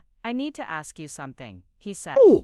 As we finished dessert, "Do you think I could ever learn to do what you do? Really understand the restaurant business, not just the theory but the actual practice?" It was the first time he'd ever asked for my guidance, rather than offering his own expertise. "Tyler, you could learn, but it would mean starting over completely. Working line shifts, understanding ingredients from the ground up, building relationships one customer at a time. It would mean accepting that everything you thought you knew was wrong, and being willing to be a student again. Would you teach me?" I considered the question carefully. Tyler had caused me pain, had dismissed my contributions, had nearly destroyed something I loved. But he was also family, and he was finally asking the right question.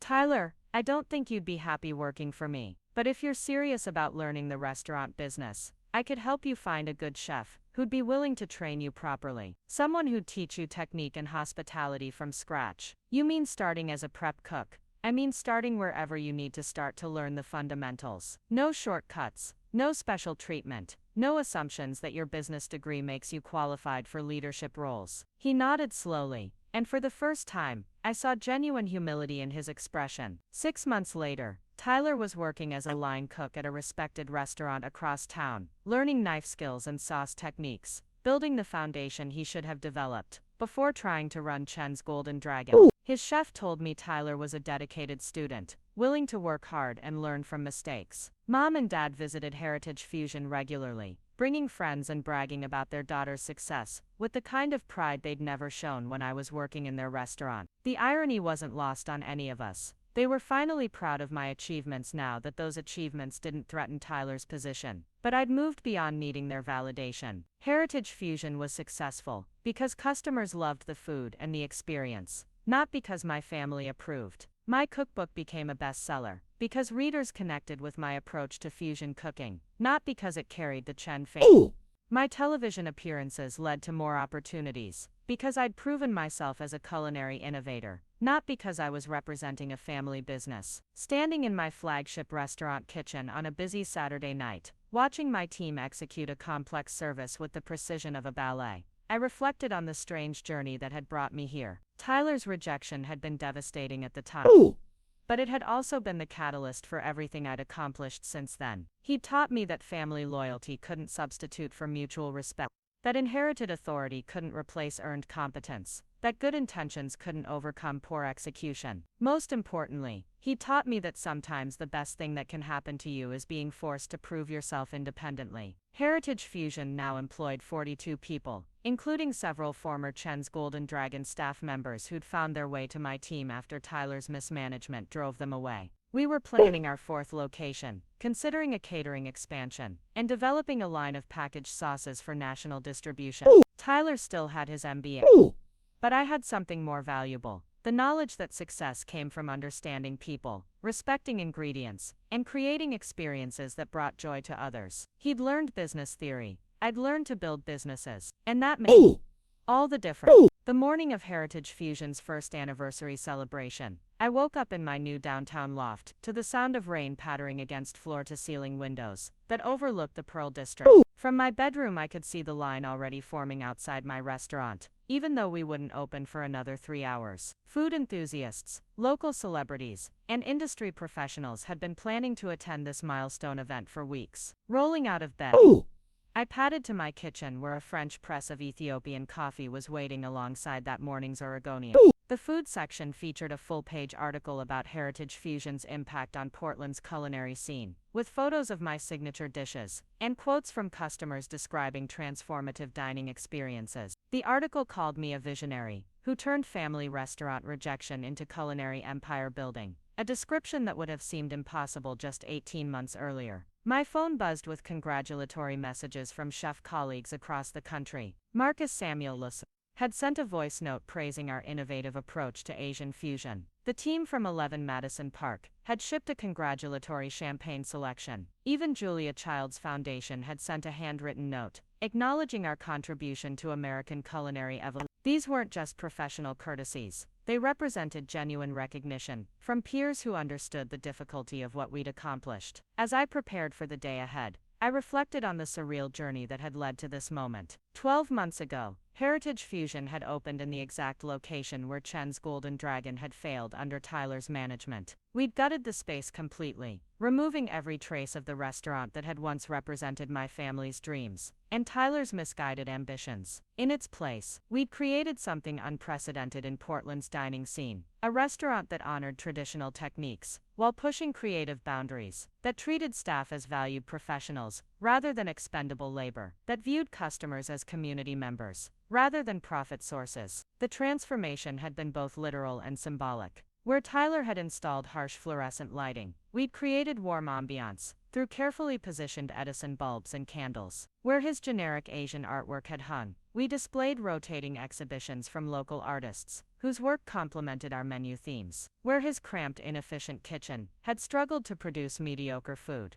our open design allowed diners to watch culinary artistry unfold in real time. But the most significant transformation had been philosophical. Heritage Fusion operated on principles Tyler had never grasped. That excellence emerged from empowering talented people, that profitability followed from creating exceptional experiences, that sustainable success required building relationships rather than optimizing transactions. Every decision we made prioritized long-term value over short-term gain, community building over cost-cutting, innovation over convention. The results spoke for themselves. Heritage Fusion maintained a 4.9-star rating across all review platforms. We'd been featured in Bon Appetit, Food and Wine, and Savvy magazines. Our weekend reservations were booked 3 months in advance. Most importantly, we'd created employment for 67 people who shared our vision of hospitality as a form of artistry and service. By 10 a.m., I was at the restaurant overseeing final preparations for the anniversary celebration. The kitchen hummed with purposeful energy as my team executed prep work for our special tasting menu. 7 courses that told the story of Asian fusion cooking through dishes, representing different cultural influences and modern techniques. Carlos, now my executive sous chef, was training 2 new line cooks on the intricate plating for our signature black cod dish.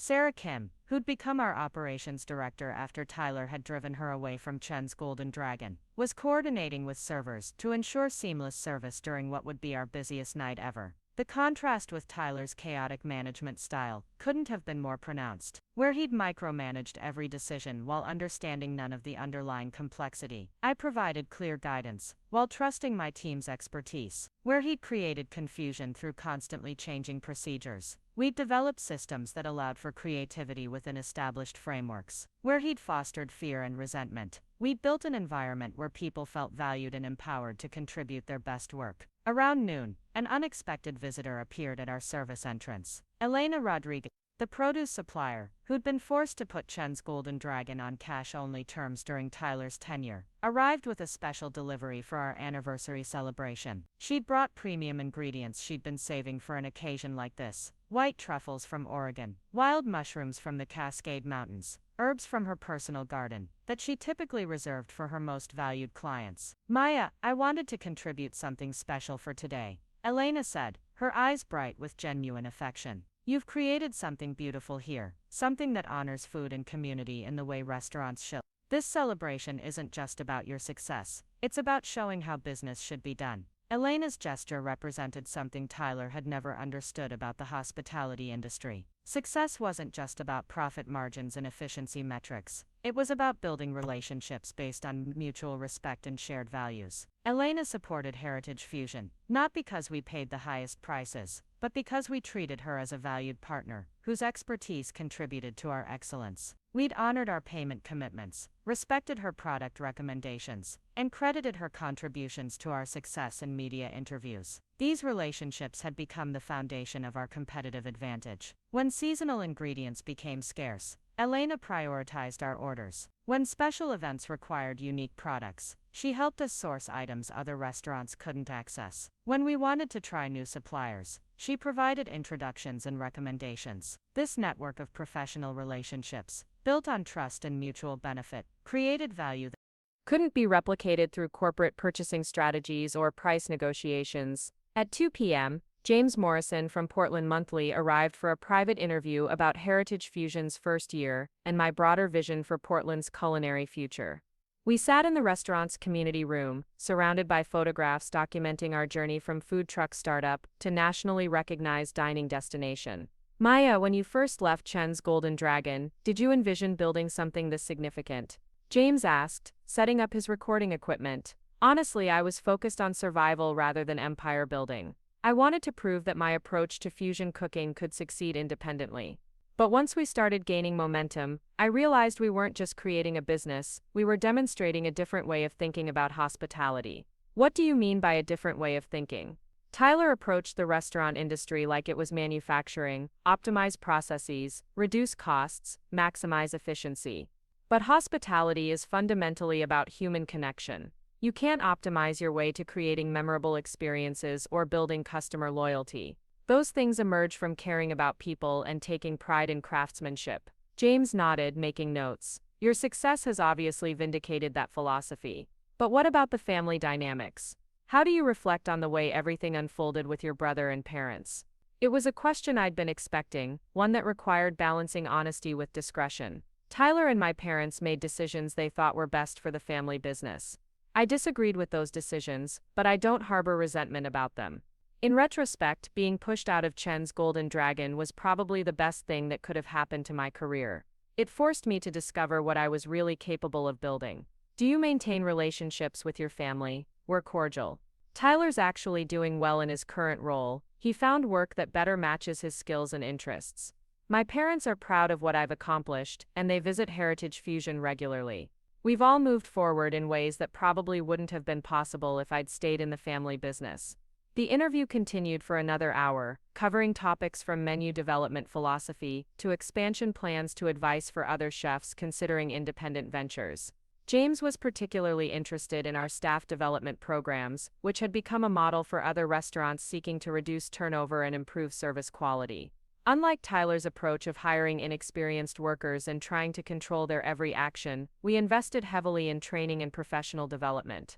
New hires went through a month-long orientation program, covering not just technical skills, but also our philosophy of hospitality and community engagement. Experienced staff had opportunities to attend culinary workshops, wine education courses, and restaurant management seminars. We promoted from within whenever possible, creating career paths that encouraged long-term commitment rather than treating restaurant work as temporary employment. The results were remarkable. While industry average turnover rates hovered around 75% annually, Heritage Fusion maintained a retention rate of over 90%. Our staff became ambassadors for our brand, recommending us to friends and family, contributing menu ideas and operational improvements, taking pride in being part of something meaningful rather than just collecting paychecks. As the afternoon progressed, early guests began arriving for our anniversary celebration.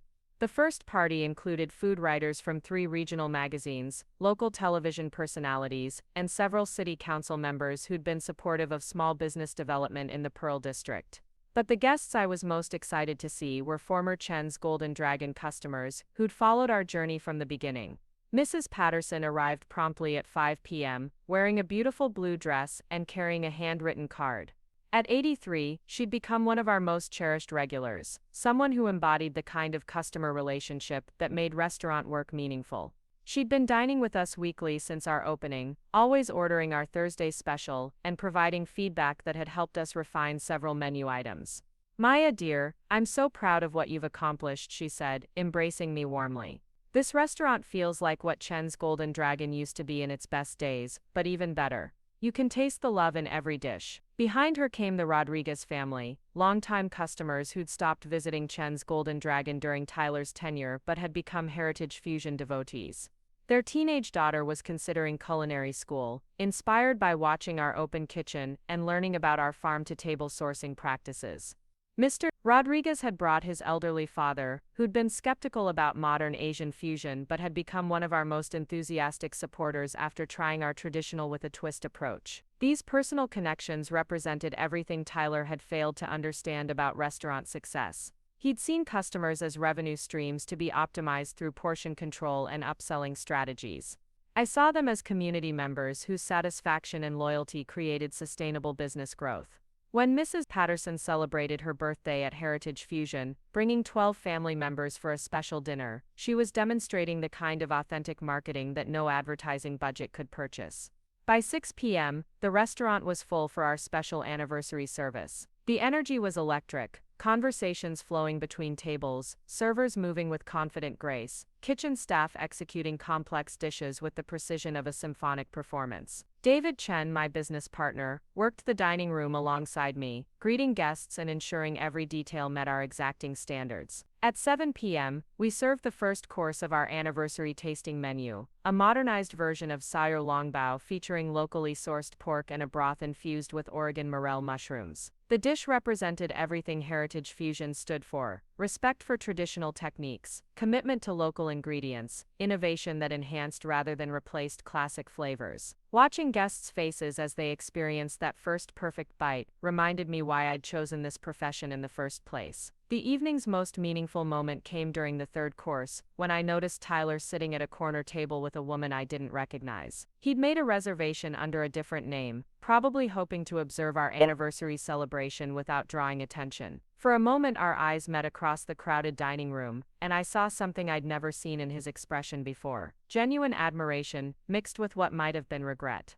After service concluded and the last guests had departed, Tyler approached me near the kitchen pass. He looked different than he had during our last conversation, more grounded, less arrogant, wearing the kind of confidence that came from earning respect rather than demanding it. Maya, I wanted to congratulate you on everything you've built here. This is incredible. The food, the service, the whole atmosphere. I can see why you've been so successful. Thank you, Tyler. I heard you're doing well in your new position.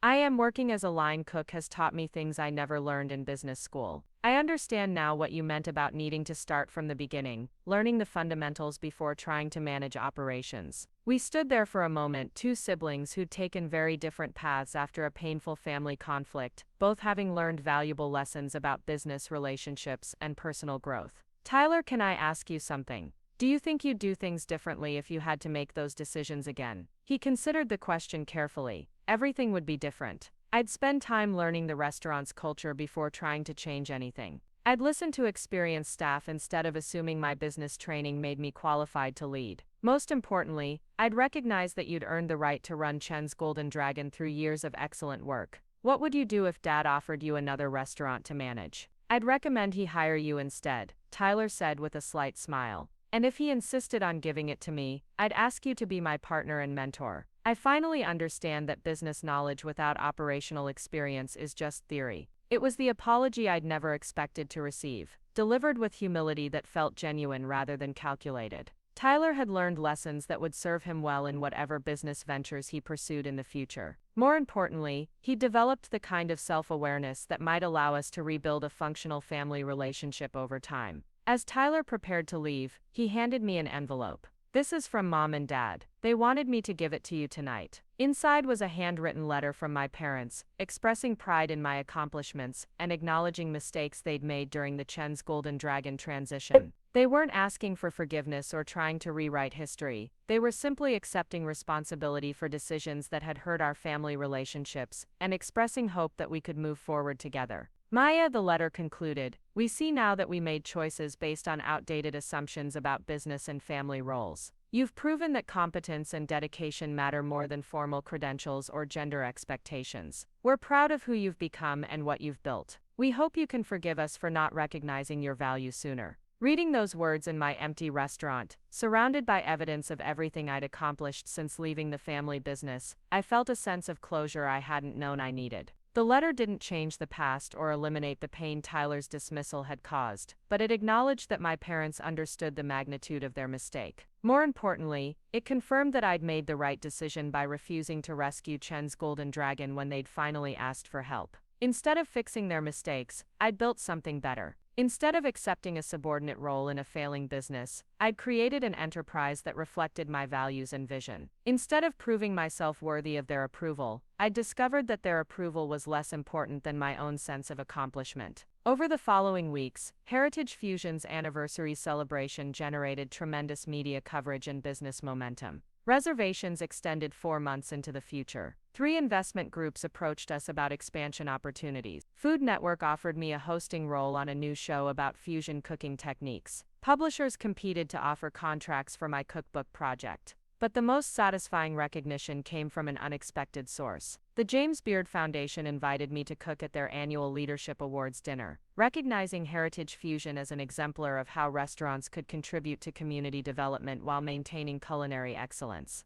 The invitation represented validation from the highest levels of American culinary culture, confirmation that our approach to hospitality had achieved national recognition. Standing in Heritage Fusion's kitchen 6 weeks after our anniversary celebration, watching my team prepare for another sold-out evening service, I marveled at the distance I'd traveled from that devastating morning when Tyler had announced his takeover of Chen's Golden Dragon. He'd intended to sideline me, to reduce my role from creative leader to subordinate employee. Instead, he'd inadvertently launched me toward achievements I never would have pursued while working in the family business. The irony was perfect. Tyler's rejection had forced me to discover capabilities I hadn't known I possessed. His mismanagement had created space in Portland's dining scene that I'd filled with something innovative and excellent. His arrogance had taught me the value of humility, collaboration, and continuous learning. His failures had illuminated the path toward my own success. More importantly, I'd learned that validation couldn't be granted by others. It had to be earned through excellence, sustained through consistency, and shared through meaningful relationships. Tyler could have given me authority within Chen's Golden Dragon, but he couldn't have given me the satisfaction of building Heritage Fusion from scratch. My parents could have recognized my contributions earlier, but they couldn't have provided the personal growth that came from proving myself independently. Heritage Fusion succeeded because it represented authentic expression of my culinary vision and hospitality philosophy. Every dish told a story about cultural fusion and creative evolution. Every service demonstrated our commitment to treating staff and customers with respect and appreciation.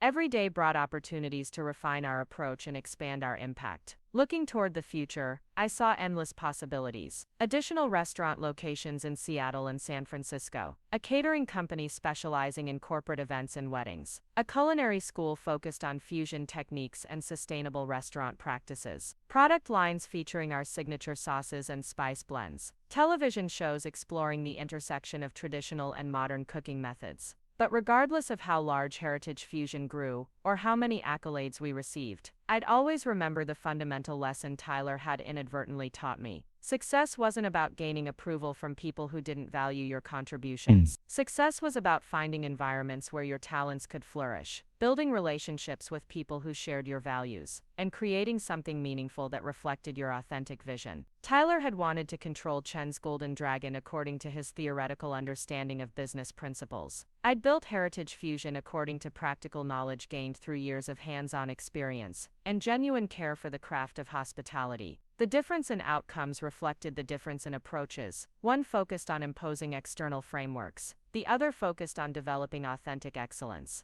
As I locked up Heritage Fusion that night and walked through the Pearl District streets toward my apartment, I felt profound gratitude for the unexpected journey that had brought me to this moment. Tyler's dismissal had been painful, but it had also been liberating. It had forced me to discover that I didn't need anyone's permission to build something extraordinary, and I was just getting started. 5 years had passed since Tyler first announced he'd be taking over Chen's Golden Dragon, and the Portland culinary landscape had transformed beyond recognition. Heritage fusion had become the cornerstone of what food critics now called the Chen revolution, a movement toward authentic fusion cuisine that honored traditional techniques while embracing bold innovation. What started as my desperate attempt to rebuild after family rejection had evolved into a culinary empire that stretched across 3 states and influenced cooking styles nationwide. Standing in the executive office of Heritage Fusion's flagship location, I gazed out at the bustling Pearl District below while reviewing quarterly reports that still amazed me. 7 restaurants across Portland, Seattle, and San Francisco. A catering company that served everyone from tech giants to celebrity weddings. A line of signature sauces and spice blends available in over 200 grocery stores. A cookbook that had spent 18 weeks on the New York Times bestseller list. A television show entering its 3rd season on Food Network. Revenue approaching $50 million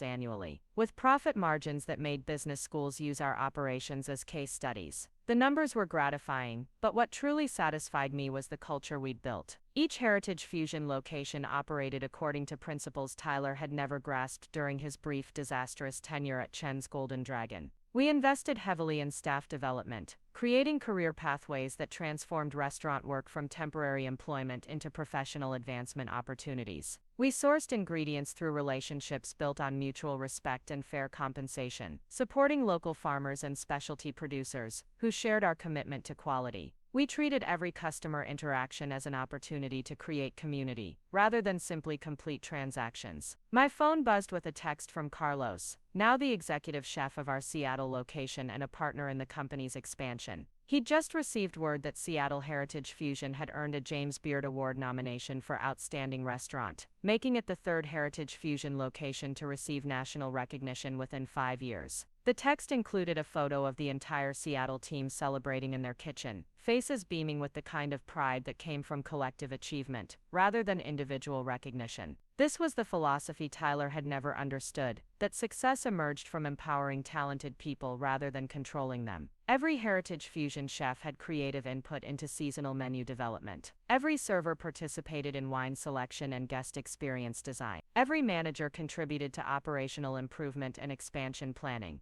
The company succeeded because dozens of passionate professionals felt ownership in our mission rather than obligation to my authority. The contrast with Tyler's management approach couldn't have been starker. Where he'd micromanaged experienced staff while understanding none of the complexity they navigated daily, we provided clear vision and trusted our teams to execute brilliantly. Where he'd focused on short-term cost-cutting that damaged long-term relationships, we invested in quality ingredients, equipment and training that generated sustainable competitive advantages. Where he'd treated the restaurant as a machine to be optimized, we understood it as a living ecosystem requiring constant attention and care. Tyler's story had taken a different but ultimately positive trajectory. After spending 2 years learning fundamental kitchen skills as a line cook, he'd discovered genuine aptitude for the financial side of restaurant operations. Not the theoretical business management he'd studied in school, but the practical financial planning that successful restaurants required: cash flow management, seasonal budgeting, vendor relationship optimization, and profitability analysis based on actual operational understanding rather than academic models. He'd recently accepted a position as operations director for a respected restaurant group in Seattle, working alongside experienced chefs who valued his combination of business acumen and hard-earned operational knowledge. His current role suited his analytical strengths, while respecting the creative expertise of culinary professionals. Most importantly, he'd learned to lead through collaboration rather than domination, to contribute specialized skills rather than claim comprehensive authority. Our relationship had evolved into something neither of us could have imagined during those painful months when Chen's Golden Dragon collapsed under his management. We spoke regularly about industry trends, shared insights about operational challenges, and occasionally collaborated on business development projects where our different expertise complemented each other.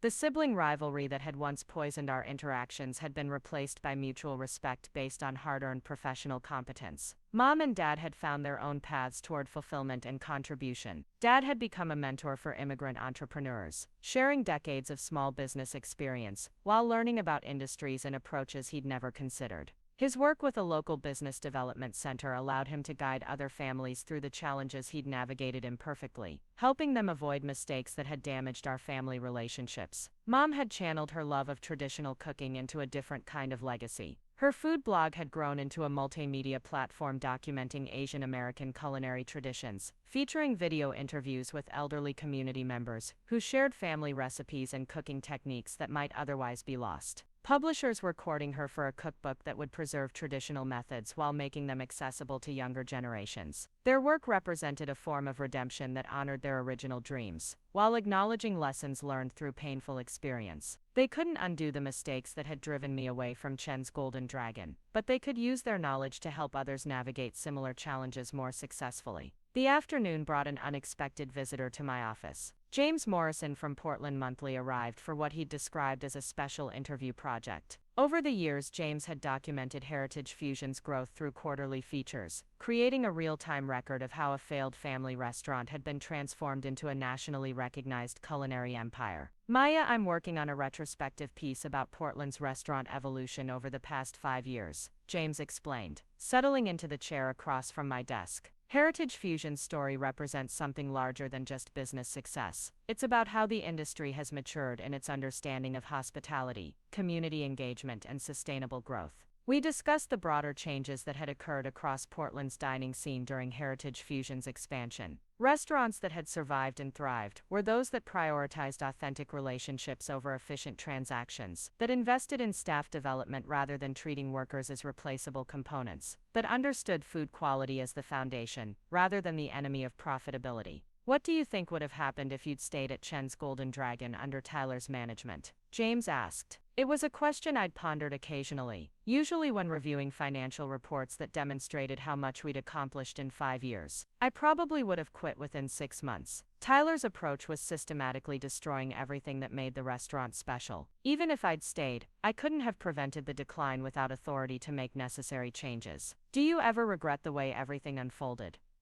Never. Being pushed out of Chen's Golden Dragon was the best thing that ever happened to my career. It forced me to discover capabilities I didn't know I possessed, and to build something that truly reflected my values and vision. As our conversation continued, I reflected on the profound transformation that had occurred not just in my professional life, but in my understanding of success itself. 5 years ago, I defined success as gaining recognition and authority within my family's business. I'd wanted Tyler and my parents to acknowledge my contributions and value my expertise. But building Heritage Fusion had taught me that external validation was far less important than authentic self-expression. Every dish we served, every staff member we developed, every customer relationship we nurtured represented choices that aligned with my deepest convictions about hospitality and community. The recognition and financial rewards were gratifying, but they were byproducts of pursuing excellence rather than goals in themselves. That evening, Heritage Fusion hosted a special dinner celebrating the 5th anniversary of our flagship location's opening.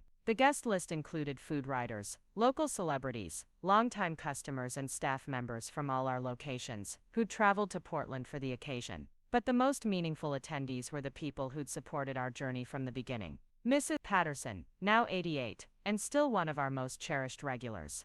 Elena Rodriguez, whose produce had become a cornerstone of our supply chain across all locations. David Park, whose food truck mentorship had made everything possible. As I moved through the dining room during the celebration, greeting guests, and observing the seamless service that had become our signature, I experienced a profound sense of completion. This wasn't just a business anniversary. It was a celebration of community, creativity, and the possibility of turning rejection into redemption. The evening's culminating moment came when Tyler arrived with his wife and young daughter. Seeing him in our dining room, not as a desperate family member, seeking help, but as a successful professional celebrating his sister's achievements, represented the final healing of wounds that had once seemed irreparable. Maya, I wanted my family to experience what you've built here, Tyler said as we embraced near the kitchen pass. Sarah needs to understand that success comes from passion and dedication, not just credentials and connections. Watching Tyler's 3-year-old daughter's face light up as she tasted our signature dessert, a fusion creation that combined traditional mochi with Oregon hazelnuts and locally sourced honey, I saw the future of our industry. The next generation would grow up understanding that great food emerged from creativity, cultural respect, and technical excellence, rather than corporate efficiency and cost optimization. As the celebration wound down, and the last guest departed, I stood alone in Heritage Fusion's dining room, surrounded by evidence of everything we'd accomplished. 5 years ago, Tyler had dismissed my contributions and pushed me toward what he'd intended as professional failure. Instead, he'd inadvertently launched me toward achievements that exceeded every dream I'd harbored while working in the family restaurant. The lesson was clear and powerful. Sometimes the greatest gift someone can give you is refusing to accept you as you are, forcing you to discover who you're capable of becoming. Tyler's rejection hadn't been intended as kindness, but it had functioned as liberation, freeing me to build something authentic rather than compromising to maintain relationships that didn't serve my growth. Looking toward the future, I saw endless possibilities for continued expansion and innovation. Heritage Fusion would keep growing, but always according to principles that honored both tradition and creativity, that valued people as much as profits, that understood success as community building rather than individual achievement. Tyler had taught me that family loyalty couldn't substitute for mutual respect, that inherited authority couldn't replace earned competence, that good intentions couldn't overcome poor execution. But he'd also taught me something more valuable, that the courage to start over, to build from scratch, to prove yourself independently, could lead to achievements that no amount of family support or inherited opportunity could provide. And for that lesson, delivered through rejection and redeemed through perseverance, I would always be grateful. Up next, you've got 2 more standout stories right on your screen. If this one hit the mark, you won't want to pass these up. Just click and check them out.